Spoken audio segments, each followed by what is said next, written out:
私は計画を持っています。行きましょう。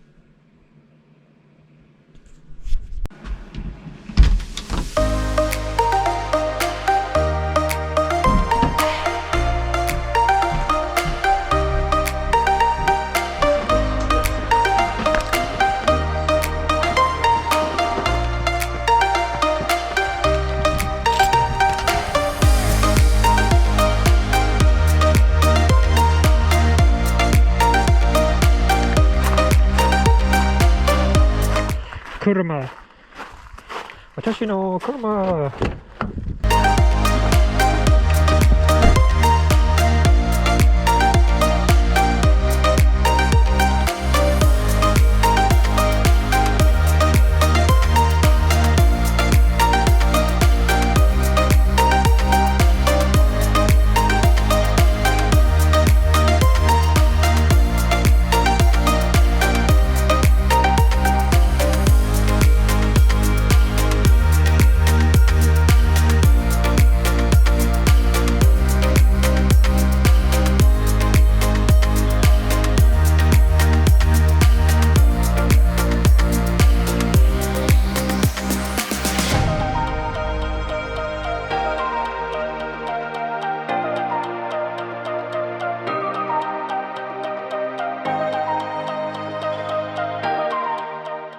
再びスーパーに戻ります。私の目標にあったツツルを探しています。行きましょう。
中に頭を向けますよ。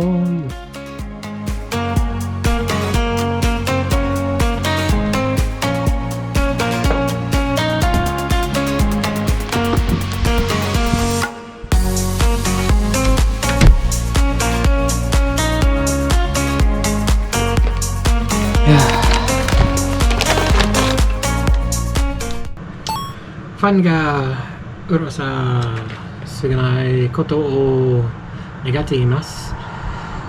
暑いです。これが計画です。何？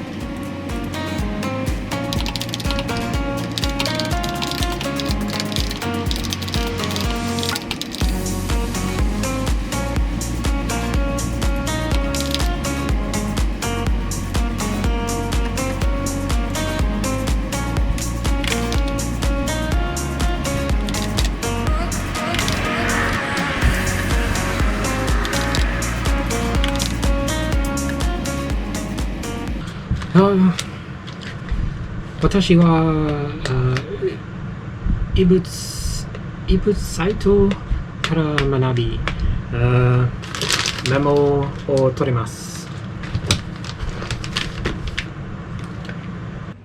これは私が学ぶことになるウェブサイトです。busu.com memrise.com まずひらがなを書きます。これが今日私の仕事です。ひらがなやったー。完成した。ひらがな今日は終わりました。動画を楽しんだらチャンネル登録して動画を高く評価してください。ありがとうございます。またね。